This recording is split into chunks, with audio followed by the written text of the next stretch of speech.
ভোক্তা পর্যায়ে ১৯ টাকা কমিয়ে ১২ কেজির বোতলজাত এলপিজির দাম ১,৪৩১ টাকা নির্ধারণ করেছে বাংলাদেশ এনার্জি রেগুলেটরি কমিশন।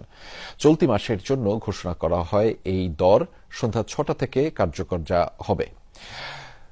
পাশাপাশি বাড়ানো হয়েছে সরকারি কোম্পানির সরবরাহ করা এলপিজির দর। ১২.৫ কেজি সিলিন্ডারের দাম ৬৯০ টাকা থেকে বাড়িয়ে নির্ধারণ করা হয়েছে ৮২৫ টাকা। কম দামের সরকারি এলপিজির হরিলুট নিয়ে অনুসন্ধানী প্রতিবেদন করেছিল যমুনা টেলিভিশন।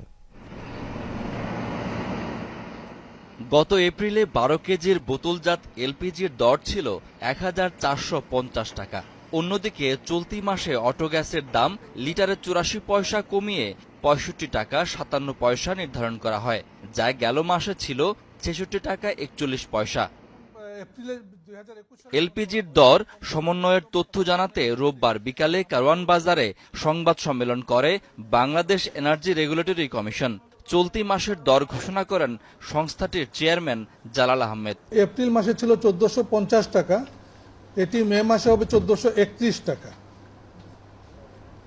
কেজি প্রতি মূল্য হবে, যেটা ১২০ টাকা ৮০ পয়সা ছিল।